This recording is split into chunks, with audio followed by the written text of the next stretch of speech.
Running a home service business is hard. So how is it that some people make it look so easy? Well, we'll tell you. This is the Freedom Blueprint Podcast.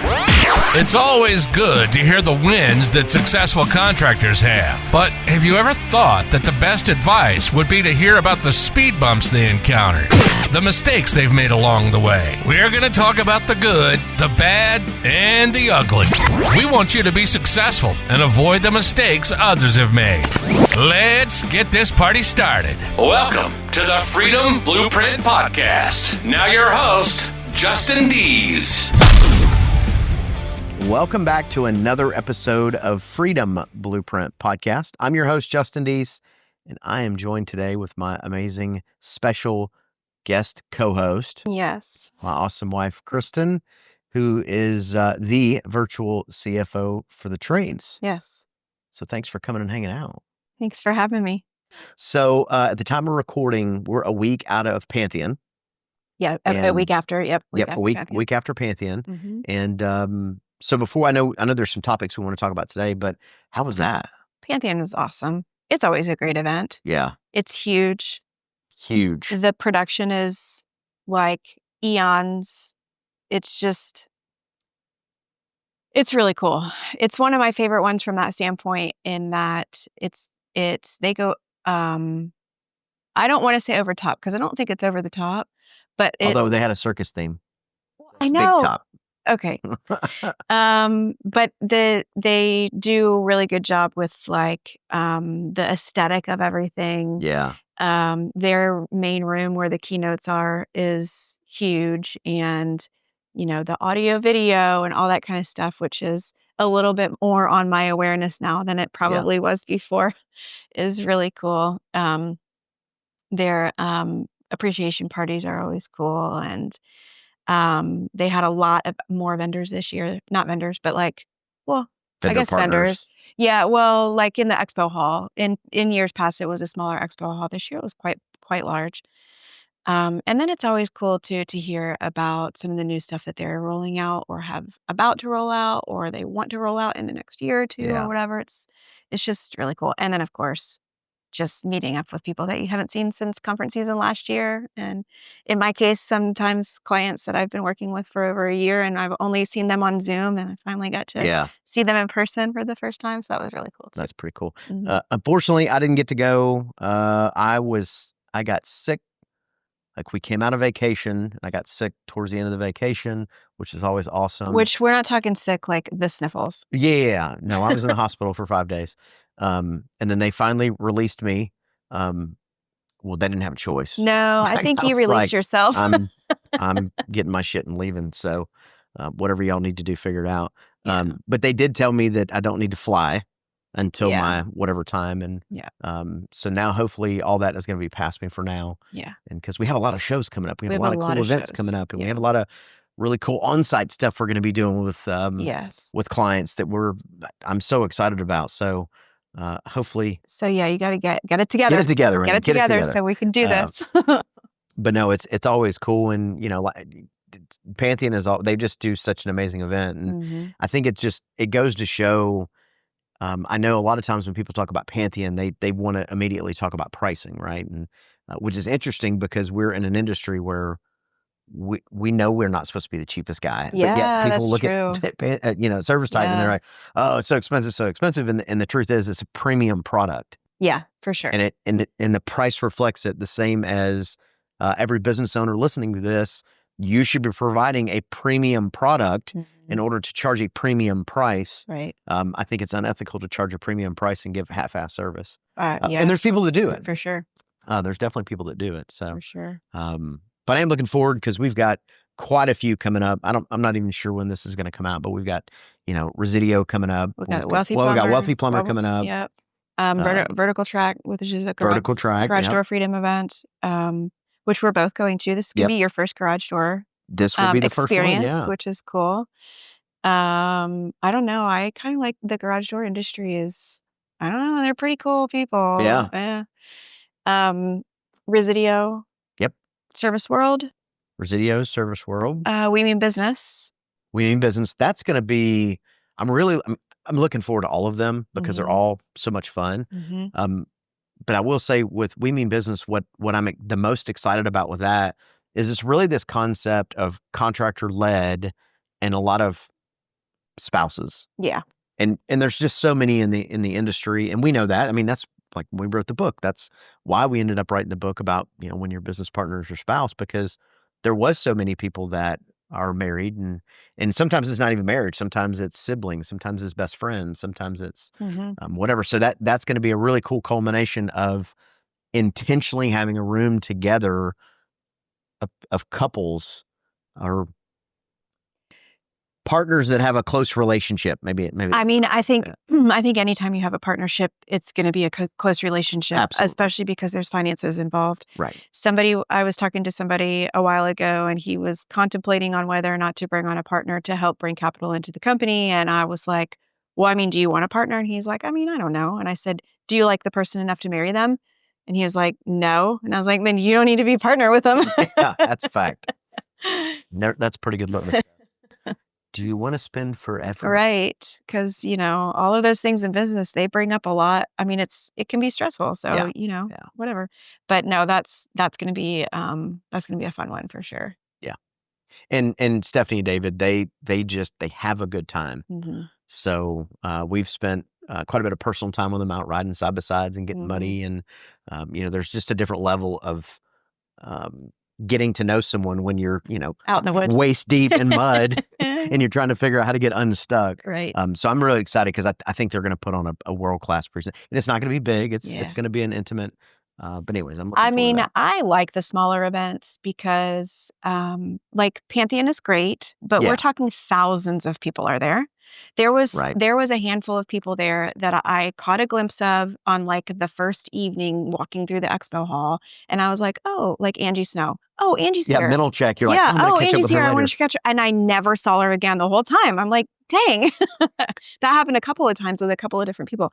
But when you have the smaller events, you have the opportunity to really be able to connect with pretty much everybody there and learn something from everybody there. And so it's pretty cool. So knowing that it is trade show, I don't like the word trade show, but that it's event season. Yeah. I encourage every business owner. I know at times it can be a big investment. Attend these events, man. I'm telling you that what you will get out of them will far exceed. Like you should get a huge ROI. Now, the caveat of that is to make sure that you implement something. Yeah. Just one thing. If you go to these events, you pick up one thing, you implement one thing, it's gonna be an ROI. Right. But that is on you. It in is. order to do that. The implementation is huge. I had a conversation about that specific thing with somebody just this week. They were asking me if I thought that they should invest the money into going to a particular event. And I said, well, it depends on what you plan to do with the information. Yeah. If you have the bandwidth and you plan to implement some of the things that you're learning at the event, then yes, 100%, you'll get an ROI probably instantly. Right. But if you're going to come home and you're not going to do anything with the information that you learn, then one could argue, is it worth it? Yeah. It's the challenge of running a business is you have to invest. And I would argue that some of the best investments you'll ever make in your business are networking events. And I know people are like, I don't want to hang out at the bar all night. Trust me, I'm not either. And that's not what I mean when I say networking, but it's pretty amazing what happens when you're walking through this journey and you're in a networking environment. It's easy to meet up with somebody that could be 10 steps ahead of you. They could be one step ahead of you. They could be 10 steps behind you. And there's always information that you can share together. And one of the coolest things about the industry that we're in is I think that people realize that there's not a lot of proprietary stuff and willing to share. There's no big secrets. You know what I mean? There is one silver bullet. And I told people, because they go, what's the secret ingredient? What's the magic sauce? What's the one thing? It's implementation. Yeah. So there it is. There's a secret. Cat's out of the bag. It's out of the bag. Everybody knows it now. It's implementation. And when you're a business owner and you're grinding out day to day and you're in the weeds in the thick of it, doing it. I get it. It's hard to do the implementation part of it, but you got to be, you got to be mature enough to set up your time and schedule your time and guard your time so that you do have time to make sure you get an ROI, because it is on you. Yeah. Right. It is you as the business owner and you as the attendee of whatever event or whatever thing you would invest in. There's so many times people go, "Oh, that was trash." You're like, "What's 3 things you learned?" They're like, "Nothing." Like, you spent 2 days somewhere and didn't learn anything. There's a common denominator here, and it's probably not the event. So yeah, for sure. anyways, but it's cool. Like, as we were starting our journey and we were getting into this, we would go to these events and kind of divide and conquer, right? And we talk a lot about lanes, and we don't just say it, like that's really what we do. And we go and we'll go to an event and we look at what's going on. We're like, cool, you go here, I'm going to go here. Because I know you want to go to all the ones about numbers. Yeah. If it says the word spreadsheet, I'm like, out. Well, most conferences are smart enough not to put the word spreadsheet in the title. Correct. Yeah, that's correct. Yeah. But yeah. Excellent segue. That was good. Yeah. That was a good setup. I like that. Yeah. So, one of the things that I think we have done pretty well over the years is make sure that we do stay in our lane. And even today, even though we're not technically working in the same business, not from a home service business standpoint right now. But we're still very aware of lanes. So when you're talking to somebody and they've got a question about whether or not their payroll fits into their, financials, then you bump it over to me. Right. And when I have somebody who has a question about, how to handle objections in the sales process, I'm like, hey, I got somebody you need to talk to. So I did want to talk today a little bit about the sales process, partially because I'm curious about it. I feel like I should know more about it by now, but I also didn't put a whole lot of time into what wasn't my lane. And so I just kind of wanted to talk to you about how you do sales training, about how you sell, because you have spent time selling in our businesses over the years. A lot of times that was one of my favorite things to do. It is one of your favorite things to do. And that's part of what makes you good at it is you're good at it. So it's fun and it's fun. So you're good at it. It's like hand in hand, right? Yeah.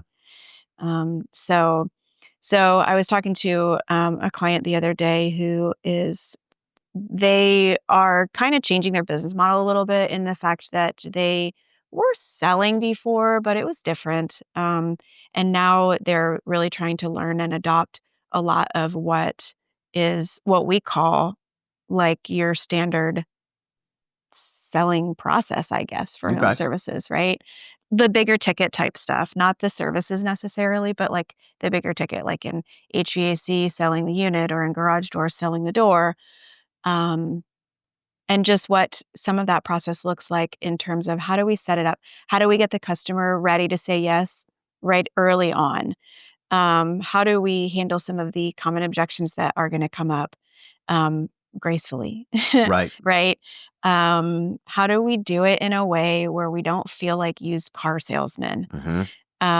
Just, kind of having a little bit of a conversation around that. I think there's a lot of different selling strategies out there. I would agree. I think there's a lot of different ones. And I do think that the selling strategy needs to match the culture of the company. Yes. There are some companies who, I don't want to say aggressive necessarily, but they're selling. I would. Okay. All right. I would say there's some that are aggressive. I think there's some companies, some of them that know it and do this intentionally and some that don't. Don't put the customer first. They put revenue first. And there's a balance with that, right? Because you got to have revenue.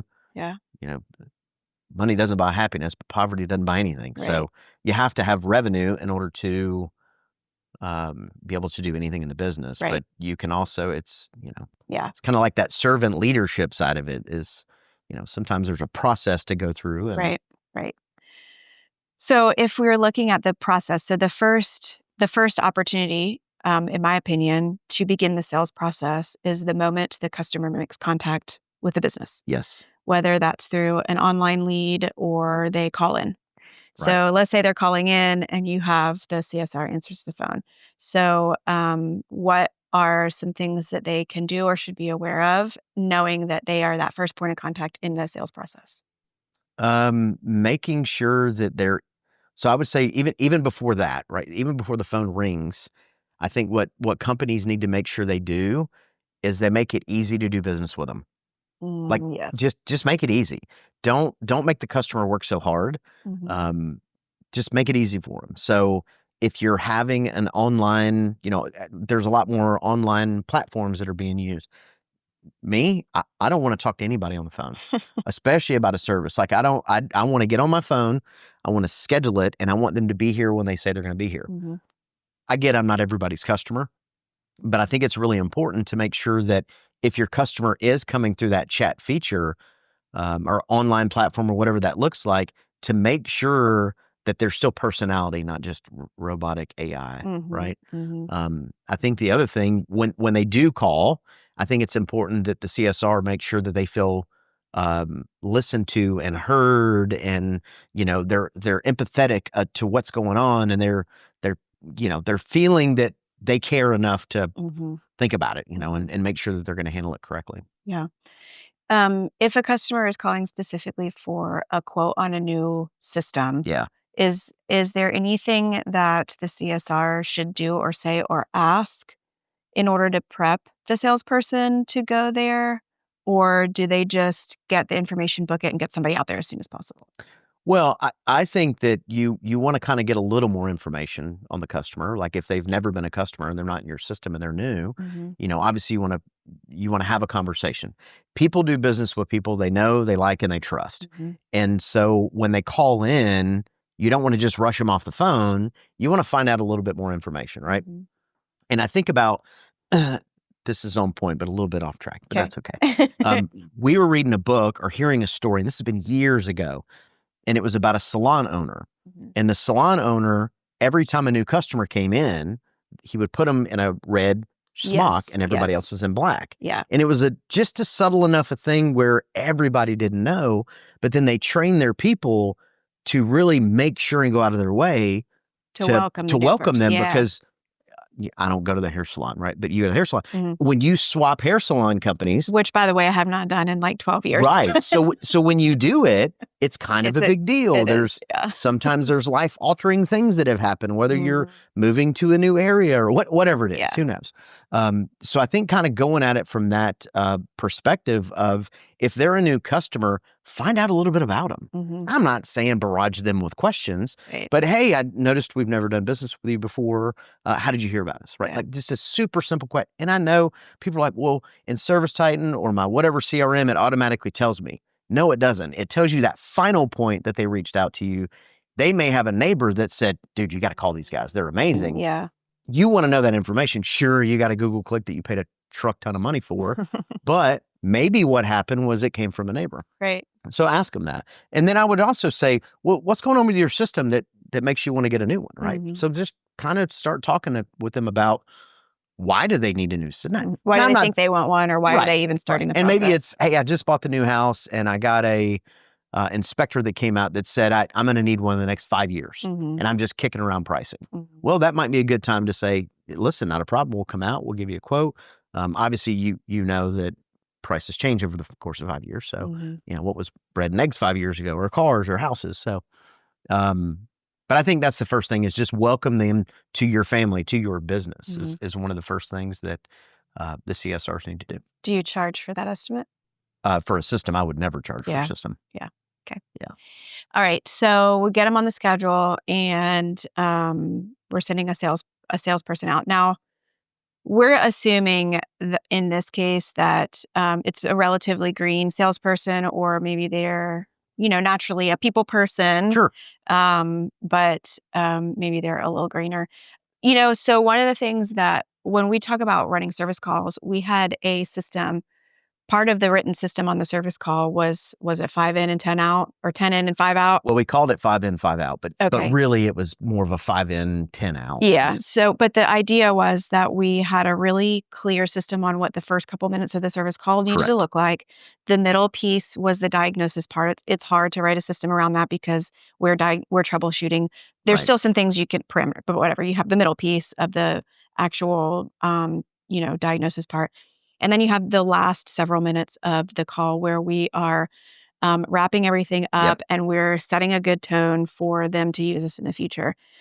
So that would be from the service call standpoint. Mm-hmm. Would you say that there is something similar on the sales process where this estimator or comfort advisor or whatever you call them in your business has this very specific what they do in the Yes. first couple minutes and definitely a very specific in the last few minutes? Or is it the whole thing that should be pretty like systematically predictable? I mean, you want to be careful because you can be over rigid, Mm-hmm. and then customers feel that.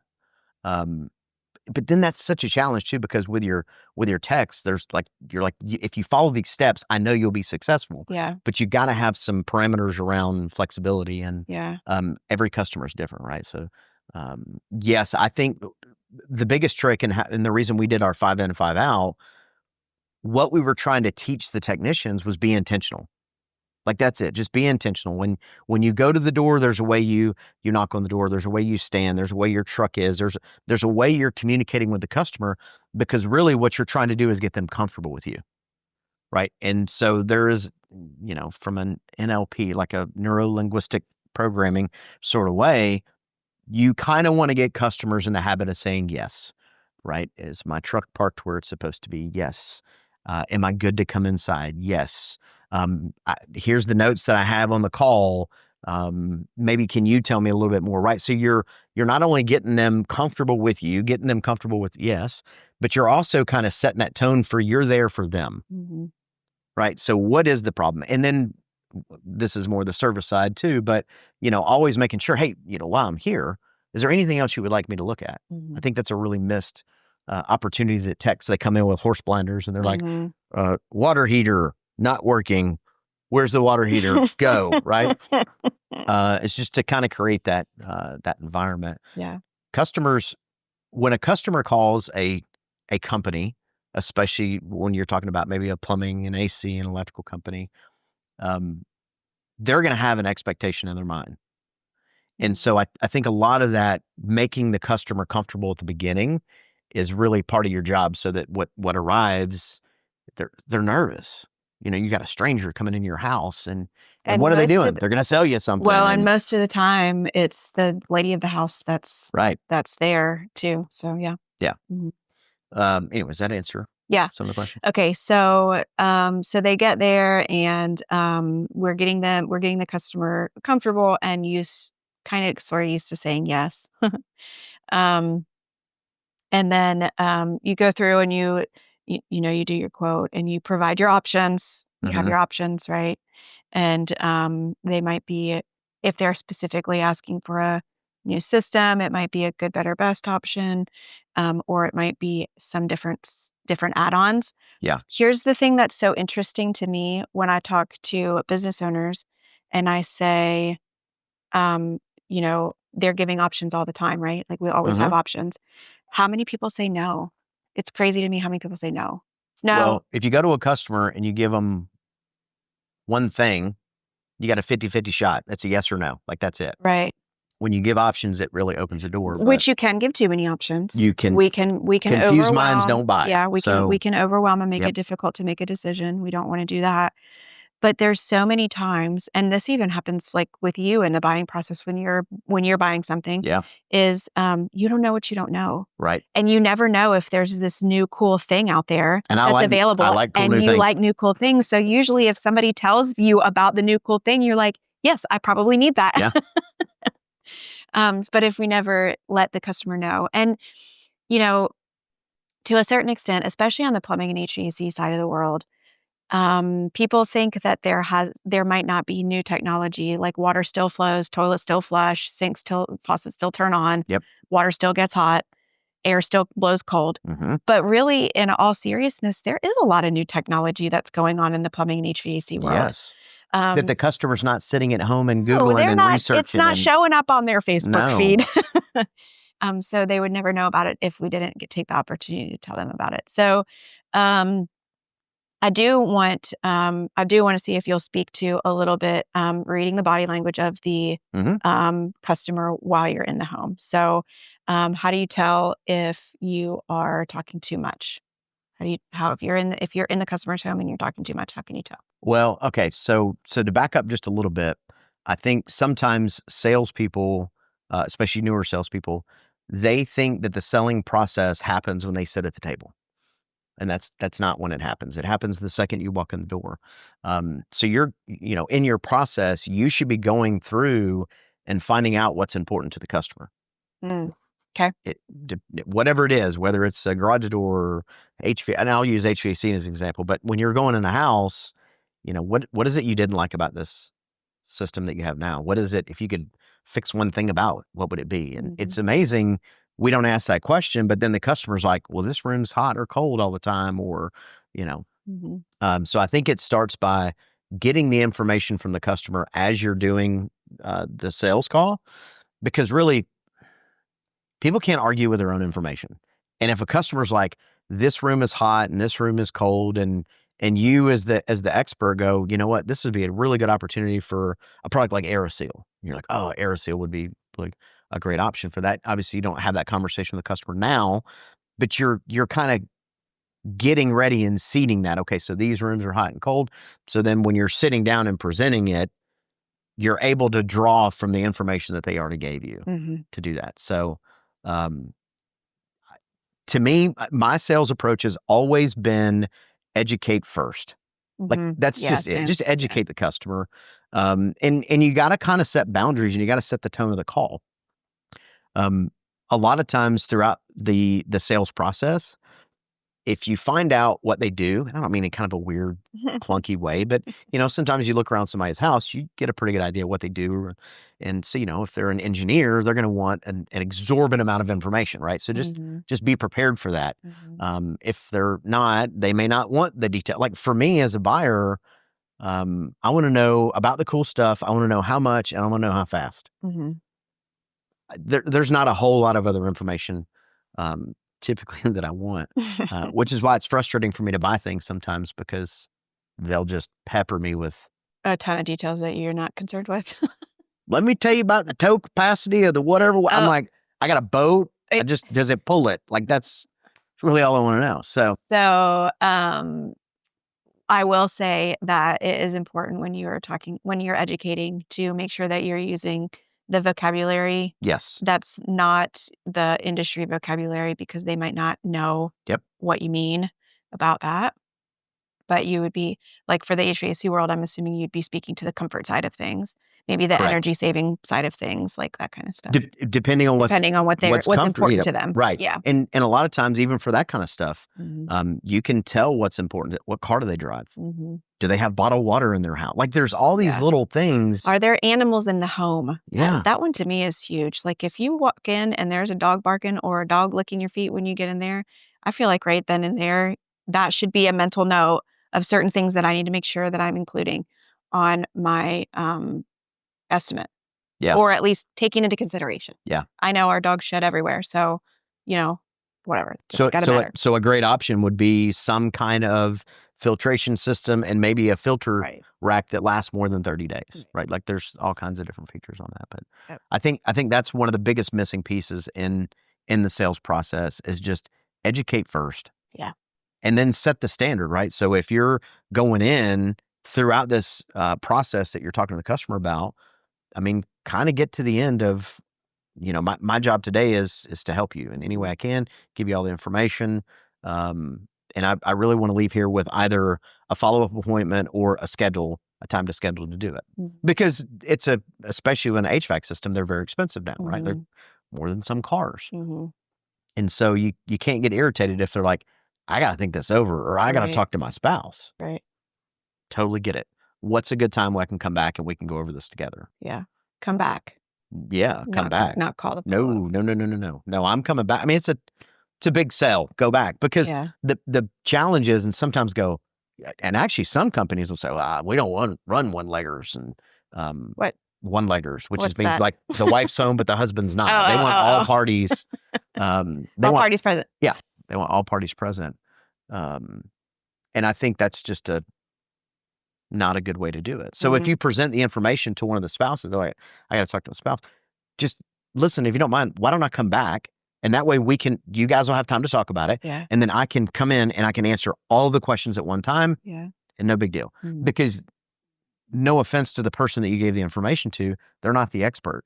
So if the spouse or whoever the other person is that needs to help with the answer, you don't want them assuming anything. And you don't want them getting on Google and being like, well, so-and-so said. Because really at the end of the day, when customers say things like, well, I got to get multiple quotes. Yeah. Really what they're saying is they don't want to feel like they're getting ripped off. Okay. It's not about getting 3 bids. It's not. All right. So how do you handle the objection when they said, well, I'm getting a couple quotes and I got another company coming out here on Tuesday to give me a quote? Totally get it. I understand this is a huge purchase and it's a big investment in your house. I mean, quite frankly, if we're talking HVAC, that's the largest piece of mechanical equipment in the home. So why don't I do this? They're going to come out Tuesday. Would it make sense for me to come out Tuesday afternoon? Let's compare all of them together.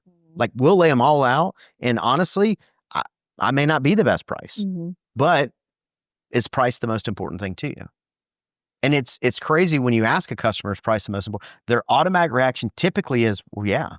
Okay. So warranty's not important. Standing behind the product's not important. And then they're like, well, no, I want reliability. I want it to last a long time, right? You're spending all this money. You want it to last. I want it to be put in, right? Right. And especially in the HVAC world, if it's not put in correctly, you can have some major issues and it can fail way faster than life expectancy. So, no, I would go back to the home. It's great. Listen, get your quotes. Why don't I come back Tuesday? We'll go over all of them together because there is always a difference. And an HVAC system isn't an HVAC system. Yeah, and for sure.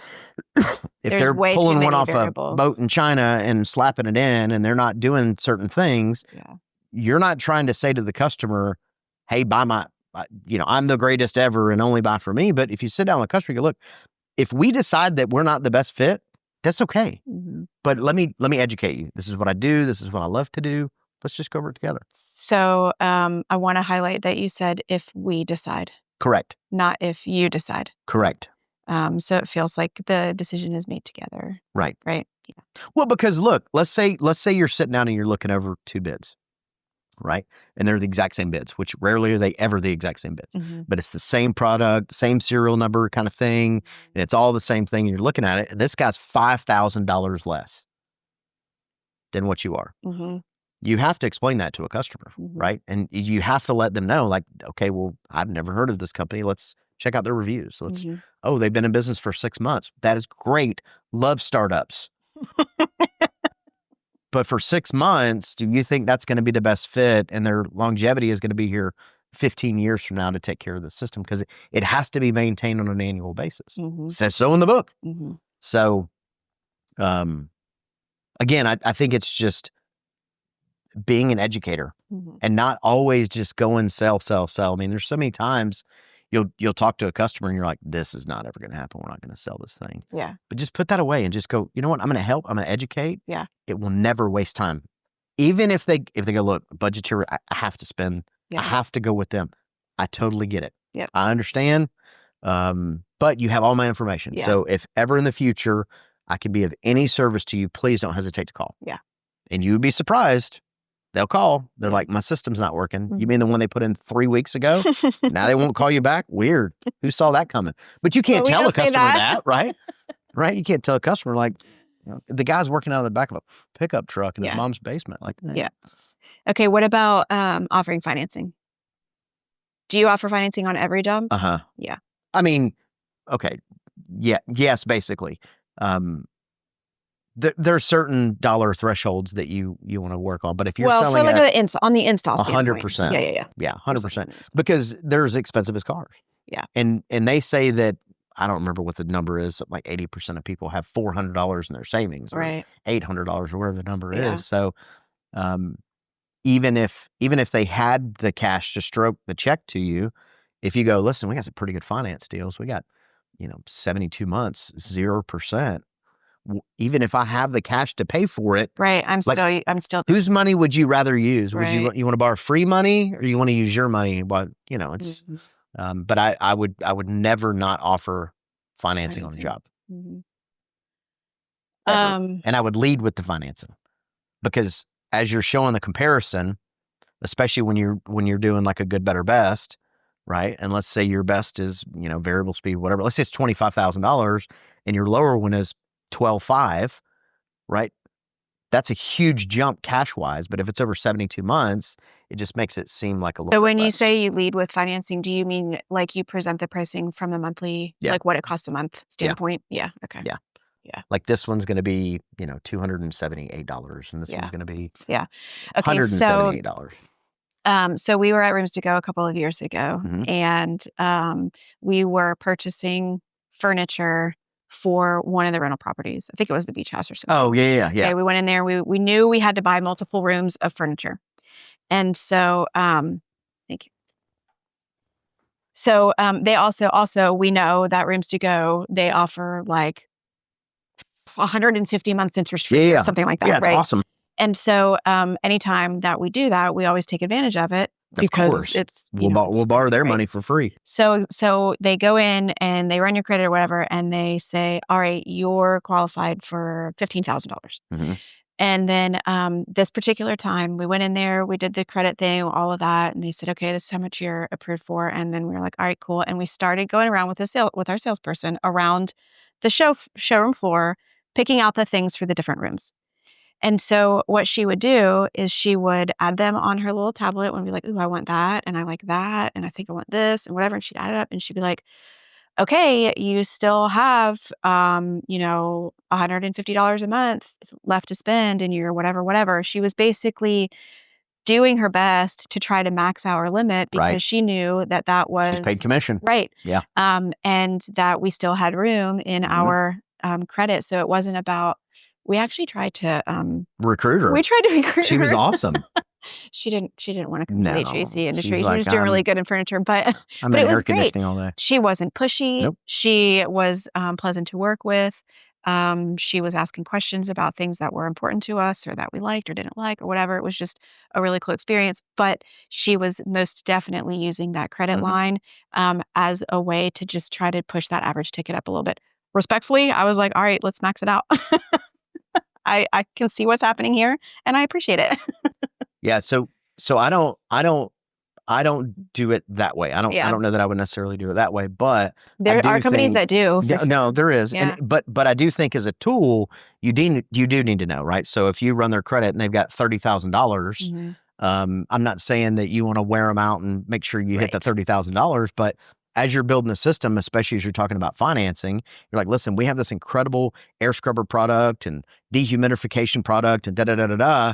It's only going to add like $9 a month. Right. Or AeroSeal or whatever. Right. Like there's And- all kinds of different things. Or we got some duct repair options that we can Right. do, and it's only going to add $4 a month to it. Do you want to just add that on to it? And, Right.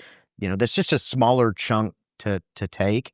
To me, I always try to stay away from the big numbers because you're not thinking about it, right? Like people are like, well, last time I got my HVAC system put in, it was $5,000. Like, well, how long ago was that? 15 years ago. Yeah. Great. How much was eggs 15 years ago, right? Right. Like, but no, I think finance is such a powerful tool, and they're going to finance it anyways, right? Rarely is somebody going to pull out of their cash out of their bank to hand you. Yeah, they're going to go with a credit card, card, they're which gonna has get got a trash, personal- probably yeah. interest rates, Yeah. or Yeah. so they're going to finance it anyways. And I Mhm. think it's uncomfortable for technicians sometimes because they're like, oh, what if they don't get approved or whatever.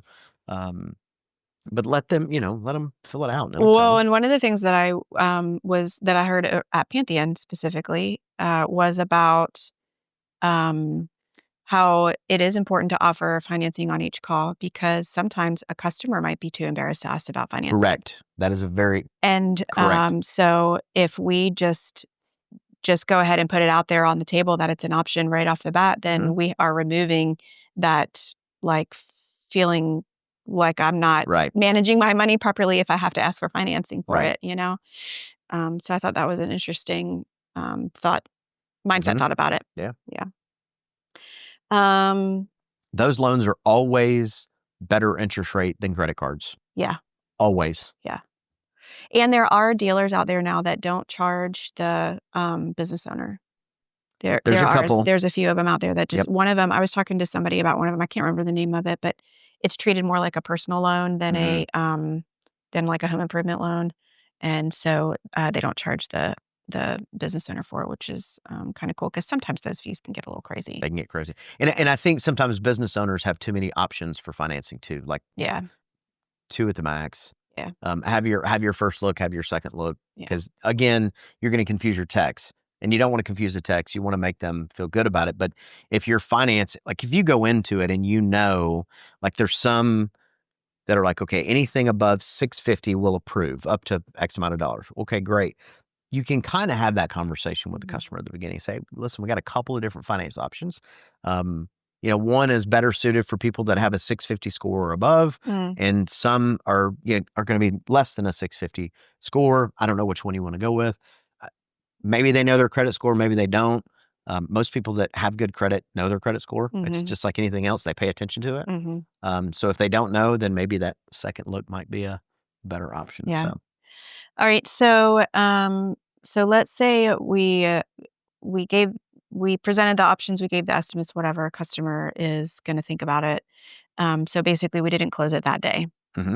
And or in some instances, there's still times when maybe the estimate can't be left at that moment because we have to go back and do some figuring or looking some stuff up or whatever in order to be able to put the estimate together to even be able to send it over to them. But we've spent some time in the home and we've already, to a certain extent, like put the options out there and talked about them and educated about them so that when they see them, it's not the first time that they're seeing all these things, right? When they get the copy of the estimates. So when those are sent out, I would say that it needs to be paired with at least a phone call if we're not able to get somebody out there to redeliver them. Sometimes we don't have the manpower necessarily to make that ideal situation happen. I think it depends on the dollar amount. But if you're too busy to make a sale, then you probably need to hire some more people or something. You need some kind of restructuring because, sales starts the flywheel. Yeah. So, in that scenario where you have to come back, you go, great, I've got all this information. Listen, I got some homework I got to do. There's some things I got to work on. I got to call the manufacturer and it's already 6:00 tonight. So it may be tomorrow.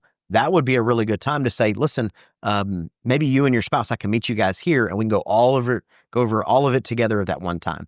I think customers are way more likely to have that than, both parties at the house, but both decision makers. Yeah. We had a floor company that did that to us one time. It pissed me off so bad. We didn't do business with them because like, no, pound sand, buddy. My wife makes the decisions. You don't need me there. We talk to each other, but I still end up making the decisions usually. Right. Like, I don't know. So. Okay. So, sales follow-up. I will say that in our industry, even though it is most ideal to go there. Yes. Most of the people in our industry follow up through phone calls. Correct. And emails and texts. Right. Okay. And so a lot of times what I see happening is they might have a selling technician leave the estimates, and then the selling technician might have, may or may not follow up with it. But then a lot of times it gets bumped to like a CSR to start doing follow-ups with the customer. And we know definitely, first of all, the CSR has not been out there, so they don't know anything about the situation. But maybe the technician, for whatever reason, doesn't want to or chooses not to follow up, which the worst thing that you can do is spend all the time to go out there and make the estimates and do all the things and then not follow up. And it happens so often. Oh my gosh. So often. So in some way we have to be following up. So we have a CSR now who is doing follow-ups because they get a little bit of a spiff if it sells. All right. So if I'm a CSR, I've not been there before. I know the customer has the quotes and they've had a day or two to think about it. How am I approaching that conversation via the phone when I make that follow-up call? So I think anytime CSRs are following up, and I personally think CSRs should follow up on every call, whether estimate or not, or whether they didn't do business. I think the best way to approach it is as if you were to approach a happy call. Okay. Hey, just wanted to check in. I saw Jimmy was out there and he left some estimates for you. How was Jimmy? How'd he do? Right? Just have that conversation. Because it's really wild how many times you'll hear from customers like, wow, you guys followed up. Like 5 other companies came out here and left quotes. Hadn't heard anything from them. Like, seriously? So I think if I'm a CSR or if I'm having my, which we do, I'm going to have them follow it up as if it were a happy call. Because the truth is, if a customer has very technical questions about it, they're going to have to hand it off anyways, which is not a big deal. But if they're doing the happy call and they're like, hey, do you want to go ahead and get that scheduled? I mean, a lot of times customers are like, yeah, let's go ahead and get that scheduled. Great. What day's best for you? Or great. It looks like Tuesday we can come out there. Does that work for you? So I think they can approach it as a happy call, but then turn around and make it a sales call. And then if they have someone who has technical questions, then you say, great, let me get whoever they're going to get involved, and I will make sure they call you back and give them a date by close of business today or tomorrow by noon or whenever it is. And then you need to make sure that happens, because then you lose trust with the customer and from not making a stinking phone call. Right. Yeah. I really feel like you flipped this whole I did podcast flip it. around here a little bit. I did flip it. Is there any other main points or key points or anything that is super important in that sales process that we have not touched on yet, regardless of who's involved in the process? I think, again, set the tone. And when you are, be intentional about the entire process, right? Be intentional. Not rigid, be intentional. So when you go in, you know you're going to be getting the answers to the questions while you're going through the process. So that way, when you sit down to present whatever the different options are, you're giving them their information. Like you said, this room is cold. So be intentional. And then when you leave that house, do not leave that house without either a no, I'm not doing business with you, or a yes, you can follow up with me on this date and this time. Even if it's a phone call. And then follow up. And then you have to follow up. You have to do the thing. But I think a lot of times people kind of dive bomb quotes, and then they're like, peace out, Girl Scout them out. Yeah. They like dump and run. Yeah. Be intentional. Hey, listen, we're gonna go over these quotes. And, obviously, anytime you're giving quotes, start at the top end and work your way down. It's amazing. I'll do ride-alongs, or I'll do shop tours sometimes, and I'll go, oh, I'm going to jump in a truck with this guy because his sales are bad. I'm like, let me go jump in a truck with him. And I'll jump in and I'll watch him present. And now, because I'm in the truck, they're like, they're already nervous. And they're super hyper-focused on doing it correctly. So if they go the bottom up, I automatically know that there's the problem. But they'll start up. You can't go up. It's easy to go down. Yeah. And you have to paint the picture for a customer, right? Like this is going to be an investment. This is going to be expensive. But listen, the first one I'm going to show you, this thing is like the bee's knees. It's going to have everything on it. So don't faint if you see the price. You know what I mean? Just kind of paint that picture and go, listen, this has got all the bells and whistles, and this has got literally everything you talked about. And you go through it. And then you go, basically, we can take this and we can create it how you want to. So if you weren't interested in the duct repair for your system, which would be crazy that a customer wouldn't do that, then you take it off. So, and I'll tell you, one of the really neat phrases that we picked up, that I picked up from Joe Crisera, and he's got a great book, and Joe's an amazing guy. He wrote a book, and really the premise of this book is like, what do we do? What should we do? So you're presenting it, and you're like, so what do you want to do?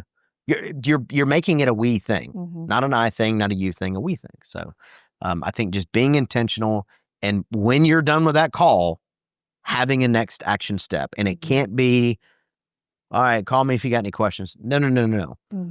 It's either, no, I'm not doing business with you, which I'm still going to follow up with you, or it's a, yes, you can come back, or yes, you can call and follow up with me at this date and this time. And then you have to do it. Yeah. Yep.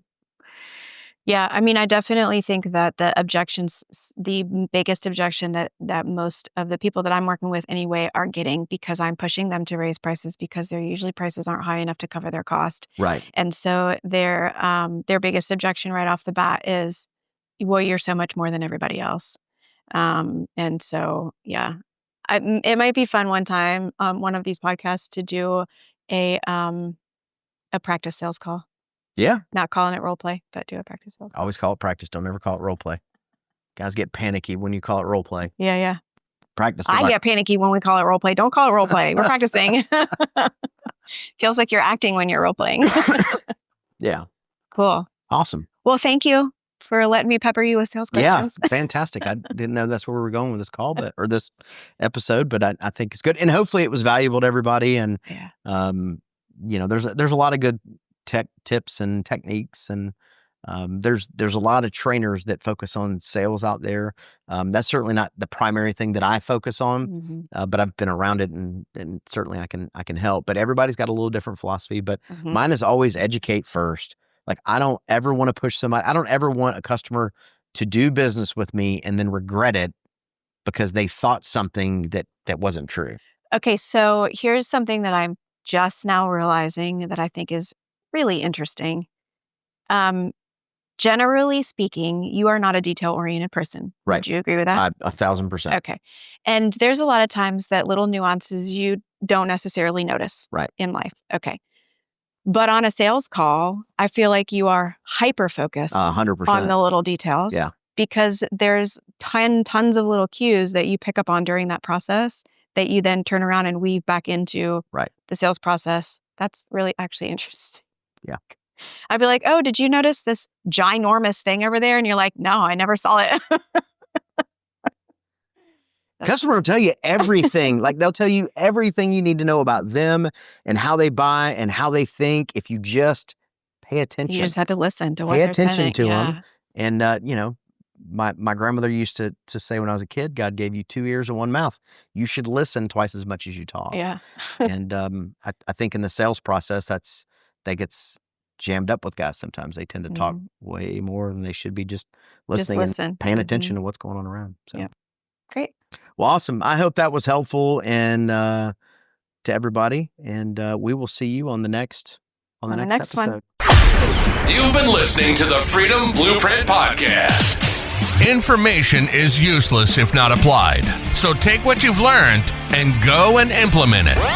We hope you've enjoyed the show. If you did, make sure to like, rate, and review. We'll be back soon. But in the meantime, find us on social media at Freedom Blueprint for Home Services and hit the website at www.freedomblueprintpodcast.com. See you next time.